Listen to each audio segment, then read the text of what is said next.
ದೇವಸ್ಥಾನಕ್ಕೆ ಬರುವ ಭಕ್ತರಿಗೆ ಕೊಳಚೆ ನೀರೇ ಸ್ವಾಗತ. ಗ್ರಾಮ ಪಂಚಾಯಿತಿಗೆ ಕಣ್ಣಿಲ್ವೇ? ದೇವಸ್ಥಾನದ ಪಕ್ಕದಲ್ಲಿ ಕೊಳಚೆ ರಂಪಾಟ, ಮೂಗಿಗೆ ಬಟ್ಟೆ ಹಿಡಿದು ಸಾಗುವ ಪರಿಸ್ಥಿತಿ.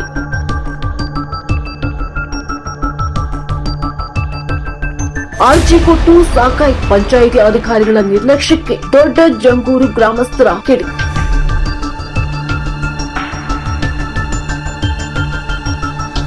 ದೇವಸ್ಥಾನಕ್ಕೆ ಬರುವ ಭಕ್ತರಿಗೆ ಕೊಳಚೆ ನೀರೇ ಸ್ವಾಗತ. ಗ್ರಾಮ ಪಂಚಾಯಿತಿಗೆ ಕಣ್ಣಿಲ್ವೇ?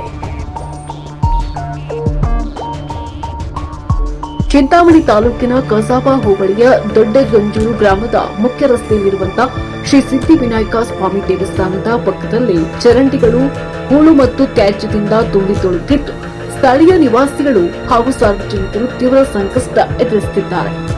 ಗ್ರಾಮದ ಪ್ರಮುಖ ರಸ್ತೆಯ ಬದಿಯಲ್ಲಿ ಪ್ಲಾಸ್ಟಿಕ್ ಬಾಟಲ್ಗಳು, ಕಾಗದ ತಟ್ಟೆಗಳು ಹಾಗೂ ಇನ್ನಿತರ ಕಸದ ರಾಶಿ ಚರಂಡಿಯಲ್ಲಿ ಶೇಖರಣೆಯಾಗಿದ್ದು, ನೀರು ಸರಾಗವಾಗಿ ಹರಿಯಲು ಸಾಧ್ಯವಾಗ್ತಿಲ್ಲ.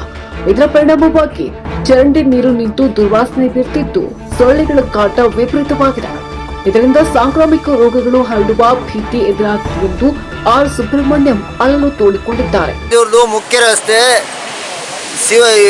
ವಿನಾಯಕ ದೇವಸ್ಥಾನದ ಕ್ರಾಸು, ಆನೂರು, ಗೊಲ್ಲಹಳ್ಳಿ ಈ ಕಡೆ ಎಲ್ಲ ರೋಡ್ ಹೋಗ್ತದೆ. ಇದು ಸೆಂಟ್ರ್, ಇದಕ್ಕೆ ಊರು ಇದೆ ಅಂತಾನೆ ಬೋರ್ಡು ಗೀಡು ಏನೂ ಇಲ್ಲ. ದೊಡ್ಡಗೊಂದಿರುತ್ತೆ, ಎಲ್ಲರೂ ಬಂದು ಕೇಳಿ ಕೇಳಿ ಕೇಳಿ ಹೋಗ್ತಾರೆ. ಈ ಥರ ಇದೆ. ಇಲ್ಲಿ ನೀರು ಊರಿನಲ್ಲಿರೋ ನೀರೆಲ್ಲನೂ ಈ ಕೊಚ್ಚೆ ನೀರೆಲ್ಲ ಇಲ್ಲಿ ಬಂದು ಬ್ಲಾಕ್ ಆಗಿ ನೀರೆಲ್ಲ ರೋಡ್ಗೆ ಹರಿತದೆ. ನೀರು ಏನೋ ಎಷ್ಟೇ ತಾಲೂಕ್ ಪಂಚಾಯತಿಗೆ ಅರ್ಜಿ ಕೊಟ್ಟಿದ್ವಿ, ಪಂಚಾಯತಿಗೆ ಅರ್ಜಿ ಕೊಟ್ಟಿದ್ವಿ, ಯಾರೂ ಗಮನ ಹರಿಸ್ತಾ ಇಲ್ಲ, ಮೆಂಬರ್ಗಳು ಗಮನಿಸ್ತಾ ಇಲ್ಲ, ಬೇರೆ ಯಾರೂ ಇದಕ್ಕೆ ಜವಾಬ್ದಾರಿನೂ ತಗೊಳ್ತಾ ಇಲ್ಲ. ಈಗ ಏನೋ ನಾವು ಪಕ್ಕದಲ್ಲಿ ಇದ್ದೀವಿ ಅಂತ ನಾವೆಲ್ಲ ಹೇಳಿ ನಿಮಗೆ ಕಂಪ್ಲೇಂಟ್ ಮಾಡಿದ್ದೀವಿ. ಇದನ್ನು ಅವರು ಗಮನಕ್ಕೆ ತಗೊಂಡು ಇದನ್ನು ಪರಿಹರಿಸಬೇಕು ಅಂತ ನಾನು ಕೋರ್ಕೊತಾ ಇದ್ದೀನಿ. ಇನ್ನು ಇಲ್ಲಿ ಸೊಳ್ಳೆಗಳ ಕಾಟ ಮತ್ತು ದುರ್ವಾಸನೆಯಿಂದಾಗಿ ನಿಲ್ಲಲು ಸಾಧ್ಯವಾಗ್ತಿಲ್ಲ. ಈ ಬಗ್ಗೆ ಸಂಬಂಧಪಟ್ಟಂತ ಪಂಚಾಯಿತಿ ಅಧಿಕಾರಿಗಳಿಗೆ ಹಲವು ಬಾರಿ ಮನವಿ ಸಲ್ಲಿಸಿದರೂ ಯಾವುದೇ ಪ್ರಯೋಜನವಾಗಿಲ್ಲ. ಇನ್ನು ಕೇವಲ ಬರುತ್ತೇವೆ, ಮಾಡುತ್ತೇವೆ ಎಂಬ ಉಡಾಫೆ ಉತ್ತರ ನೀಡುತ್ತಿದ್ದಾರೆ ವಿನಃ ಸಮಸ್ಯೆಗೆ ಶಾಶ್ವತ ಪರಿಹಾರ ಕಲ್ಪಿಸುತ್ತಿಲ್ಲ. ಇವರ ಹೆಸರು ದೊಡ್ಡಗಂಜೂರು. ಏನ್ ಸಮಸ್ಯೆ ಆಗಿರೋದೇನು ನಿಮ್ಗೆ? ಇಲ್ಲಿ ಸಿಲಿಂಡರ್ ಇದೆ, ಸಿಲಿಂಡರ್ ಇದೆ, ವಾಸನ ಮನೆಯಲ್ಲಿ ಕೂಡ ಇರಕ್ಕಾಗ್ದು. ಅದಕ್ಕೆ ಮಳೆಗಾಲ ಆರಂಭವಾದ್ರೆ ಚರಂಡಿ ನೀರೆಲ್ಲ ರಸ್ತೆಯ ಮೇಲೆ ಹಾಗೂ ದೇವಸ್ಥಾನದ ಆವರಣಕ್ಕೆ ನುಗ್ಗುವ ಸಾಧ್ಯತೆ ಇರುತ್ತದೆ.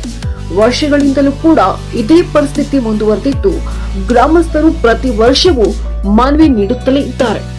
ಇನ್ನಾದ್ರೂ ಕೂಡ ಸಂಬಂಧಪಟ್ಟಂತ ಗ್ರಾಮ ಪಂಚಾಯಿತಿ ಅಧಿಕಾರಿಗಳು ಹಾಗೂ ಜನಪ್ರತಿನಿಧಿಗಳು ಕೂಡಲೇ ಎಚ್ಚೆತ್ತುಕೊಂಡು ಚರಂಡಿ ಸ್ವಚ್ಛಗೊಳಿಸಿ ಸುಗಮ ನೀರು ಹರಿವಿಗೆ ಸೂಕ್ತ ಕ್ರಮ ಕೈಗೊಳ್ಳುವಂತೆ ಸಾರ್ವಜನಿಕರು ಆಗ್ರಹಿಸಿದ್ದಾರೆ. ವಾಸನ ಮಂಡಲಕ್ಕೆಲ್ಲ ಹೇಳ್ಕೊಟ್ರಿ, ಅವರು ಏನು ಮಾಡಿಲ್ಲ. ನೋಡಿ ನೋಡಿ ಸಾಕಾಗುತ್ತೆ. ಏನ್ ಹೇಳ್ತಾರಕ್ಕ ಪಂಚಾಯತಿ ಅವರು? ಬರ್ತೀರಿ ಮಾಡ್ತೀರಿ ಅಂತ ಹೇಳ್ತಾರೆ, ಬರ್ತಾನೂ ಇಲ್ಲ, ಹೇಳ್ತಾನೂ ಇಲ್ಲ, ಅಷ್ಟೇ. ಇನ್ನು ಗ್ರಾಮ ಪಂಚಾಯಿತಿಯಿಂದ ಸ್ವಚ್ಛತೆ ಮಾಡಲು ಅನುದಾನ ಬರ್ತಿಲ್ಲ.